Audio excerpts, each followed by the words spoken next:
So without further ado, I would like to introduce you to the moderator for the first edition of Sustainable Sarawak Webinar Series 2023. Professor Dr. Roy Rivera Marzo is the head of Public Health Department and Research Coordinator at IMS Management and Science University. With a dedicated service of over 15 years in the fields, his role has been ranged from Deputy Dean to Chairman of Medical Research. A prolific contributor to academia, Dr. Marzo has penned over 100 articles in esteemed journals, covering areas from disease research to healthcare strategies. As the Vice President of the International Association of Public Health, he firmly worked with Uplift Global Health Standard. Beyond this title, he is the CEO of World Catalyst Research Network and holds pivotal position in organizations like Fights Cancer Global and Education Against Tobacco in Southeast Asia. A recent notable work of his delved into the impact of the COVID-19 pandemic and mental health across 45 countries. In his academic journey, Dr. Marzo acquired a bachelor degree in biology and medical degree from St. Louis, Philippines. He truly shined during his master in public health. At the same time, institution graduating magna cum laude. Another accolade in his academics arsenal is the award of an outstanding research paper during his study in Commonwealth Executive Master in Business Administration. Further enriching his credential, he earned a postgraduate certificate in teaching metallurgy in Malaysia and a graduate certificate in distance education at the University of Philippines. And currently, Dr. Marzo is on the brink of completing his PhD in public health at Monash University and is also pursuing a PhD in education in Malaysia. Let's welcome Dr. Roy to deliver his speech.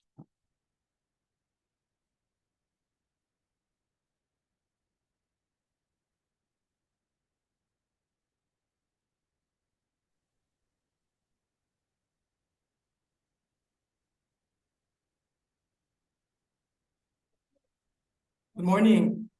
Good morning, good afternoon, and good evening, everyone. I hope you are doing well. Firstly, a big thank you to our MC, Mr. Edison Riquet from Sarawak State Library and the Secretariat for the SWS 2023. Edison, I really appreciate for the kind introduction. And welcome to the Sustainable Sarawak Webinar Series 2023.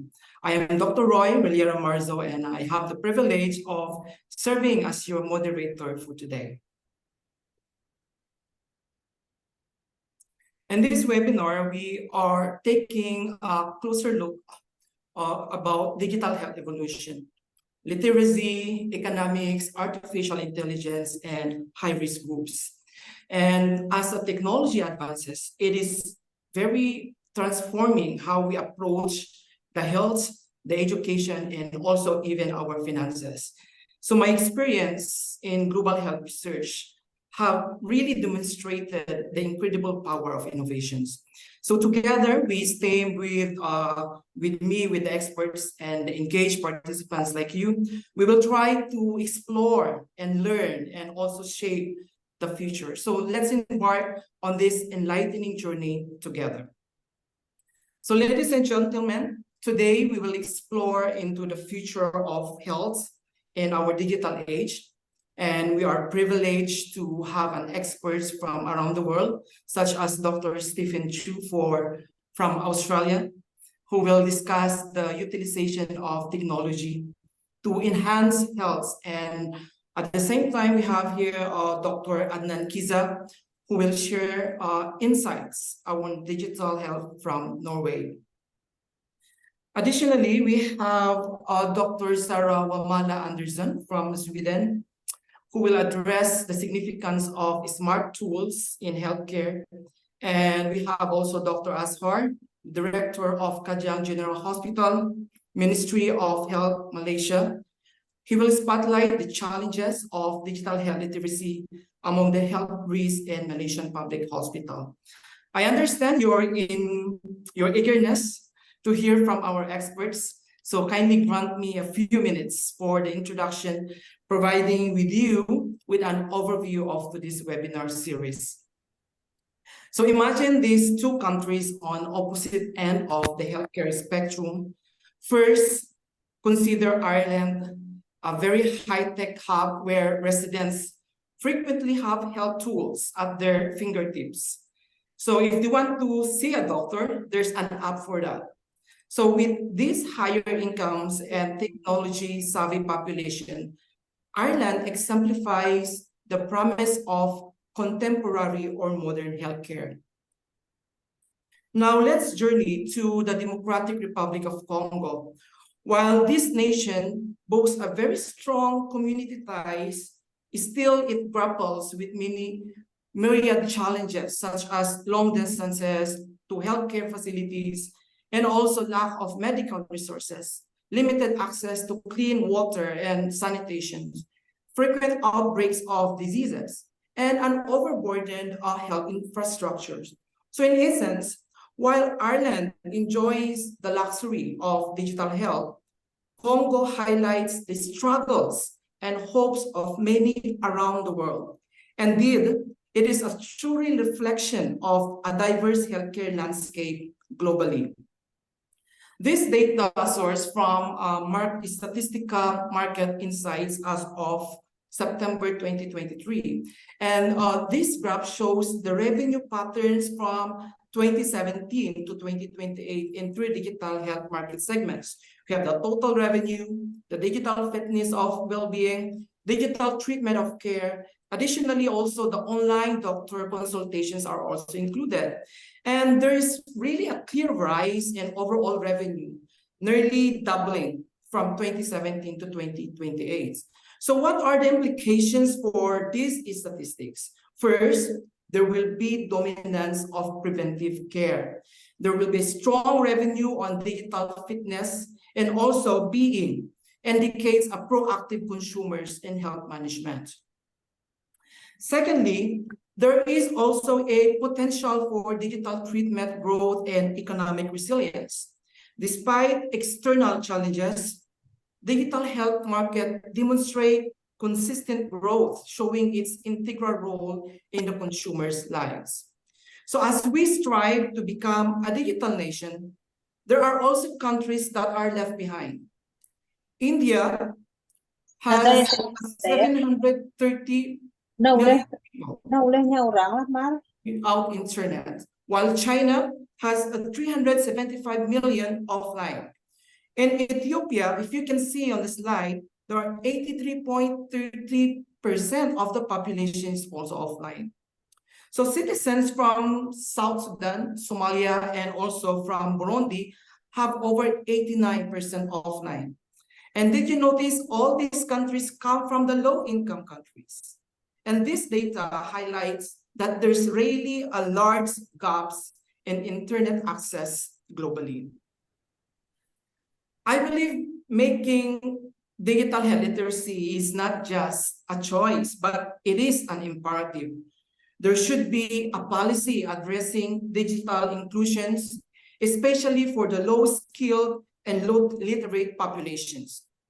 If we can really champion digital inclusion, and we can empower every individual with the knowledge to make informed health decisions. I strongly believe that health literacy is not actually a luxury, but it is a necessity. I hope leaders and also policymakers can craft a healthier, a more inclusive future with regards to digital health. During the COVID-19 pandemic, I worked with global experts to study the relationship between the digital health literacy and also vaccine hesitancy.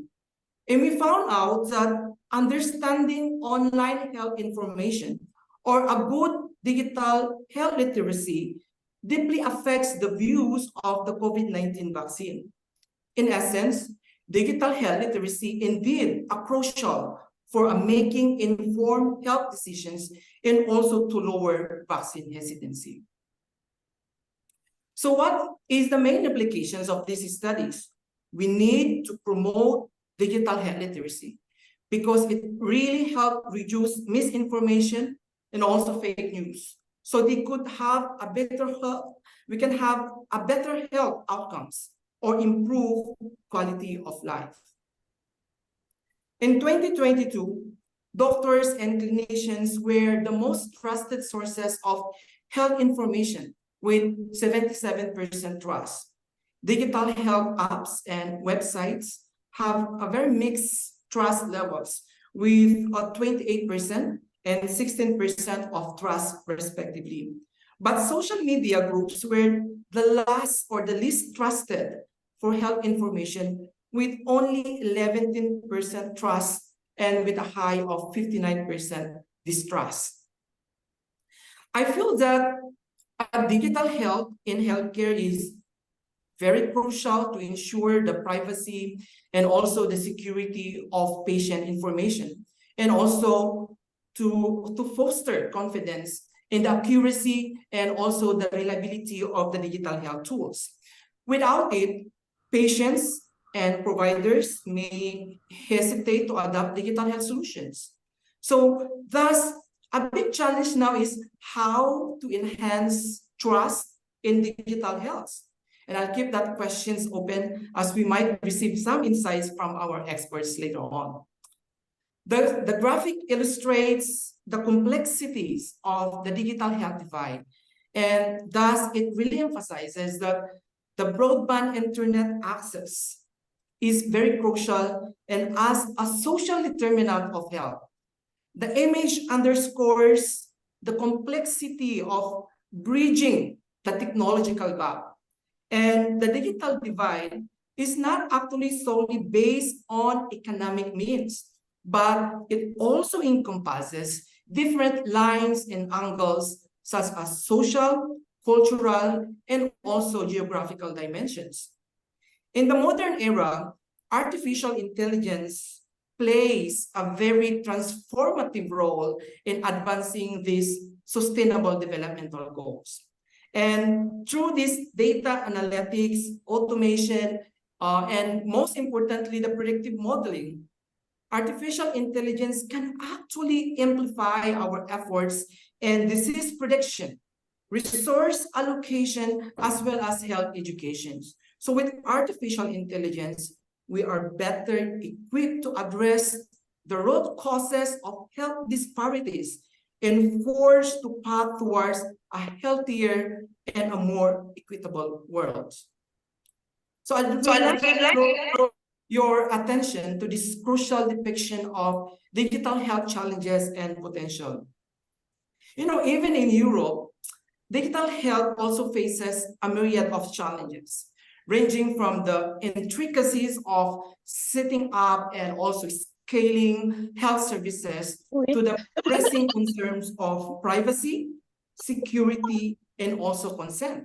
And trust also remains a paramount in this domain, emphasizing the importance of the establishing, at the same time, maintaining transparent relationships. Although Malaysia ranks first in the best healthcare in world category of the Retirement Index, it is very essential to note that even with this top ranking, Malaysia still faces many challenges in its healthcare landscape. There are still much to be done to ensure consistent quality and accessibility of its all citizens. And as we move forward, it is very essential to recognize these challenges. And by sharing best practices and also collaborating, we lay the groundwork for a healthier global community. Yes, empowering underserved communities is a cornerstone of the Sustainable Developmental Goals. And the guiding principles, leave no one behind, is not just a slogan, but a beacon for creating an inclusive global society. I firmly believe that empowering underserved communities is a pivotal for global health equity.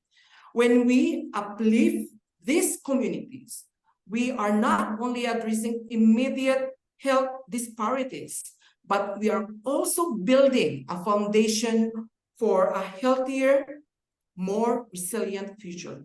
And every individual, regardless of their background, deserves access to quality healthcare.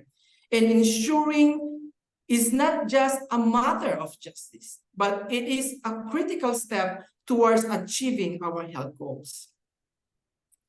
I envision Malaysia, particularly on the low-income countries, where every individual, most importantly our children, possesses advanced digital health literacy.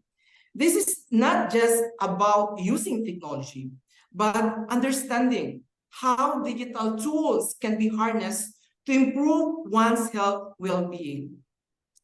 And A Bright Horizons is not just a title. It is a promise that by harnessing the digital era's tools, even in the remote corners of the world, we are paving the way for our children to be enlightened, to be informed, and also to be empowered. So let's unite in this mission, ensuring every child, no matter where they are, must have an access to the knowledge and also the opportunities they deserve.